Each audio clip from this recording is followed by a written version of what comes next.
sabi mo yung nakagrade si Mrs. Ito po ang mga Mrs. ng Tabernacle Bible Baptist Church. Pinapangunahan po ni Mrs. Chiquito. Dapat may susuplang dalawa. Kanyang mga anak. Wala, sakto yan. Si Pangit. Si Tata. Si Ate Angie. Hindi ka sa nito. Pag ito lang. Ate Mayan. Nagbulsa ng relief. Ate Mayan, nagbulsa ng relief. Ate. Pang ano lang to. Ate Amada.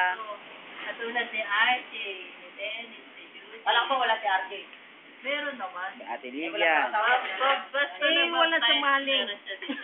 Wala siyang special party. Ako meron kasi kinabit ko yung alamin niya. Pwede kong silipin yung para sa akin. Wala. Ito po yung mga relief goods para sa mga member ng Tabernacle Bible Baptist Sabi Church. mo, by family na lang ginawa namin. By family po, lahat po tayo makakatanggap. Kaso ako po walang family, kaya ako po solo. Kaya talo ko kayo. Solo ko yung relief. Kaso,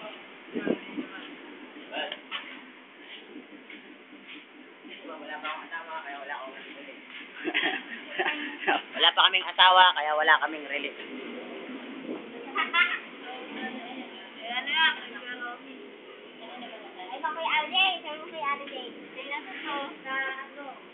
buksan mo yung isa, buksan mo yung isa. Buksan mo yung isa, Aje. Ito pong mga sinelas para sa worker. Ito pong mga... Video mo.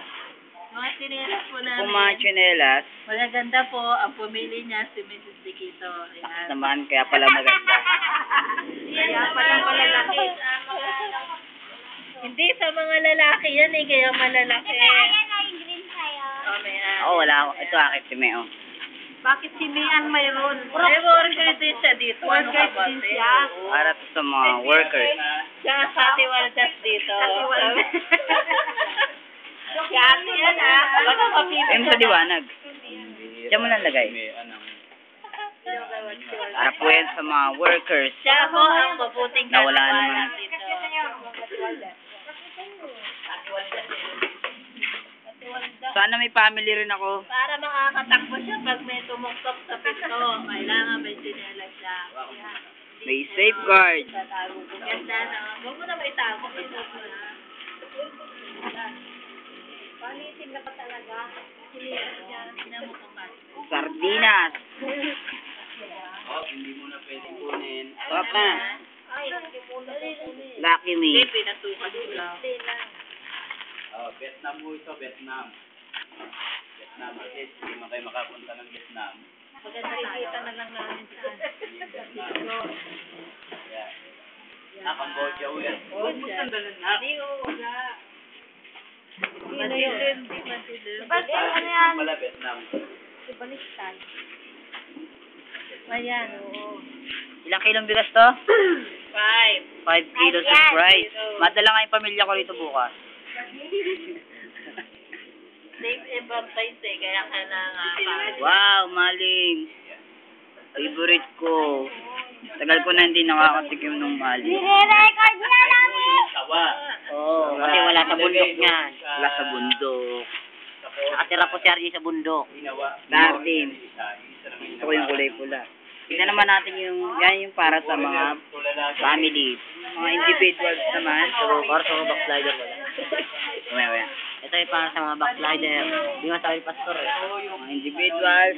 Patasin mo mga. Para sa mga backslider. Yung para po sa mga backslider, nasaan? Si baby. Para sa mga backslider, nasaan? Wala sila. Alam niyo mga chinelas siya, baby? Sa mga worker. Edward. Patulad ni Robin, ni Edward. Workers din ako. Ni Robby, Edward. Yung wala talagang pampilis din eh. Oo, wala mga pambili. Oo, laki sahod mo ngayon eh. Laki sahod. Oy, nire-record niyo yan. RC naman yun. Ito po ang anak. Kami po ang mga butting. Mga pasaway ng tabernacle. Pasaway ng tabernacle. pinaka-pogi sa Malinaw yan Paniniwala. pag Malinaw yan. Ito po, ang anak ni Pastor Dikito na maganda. Yan. May nga lang. Kamukha lang po ni Pastor. Maganda yan pag nagdalaga. Nga nabibili sa dati. Kaya ni, merienda namin. Naalala niyo yung kay Rambo? Tama na.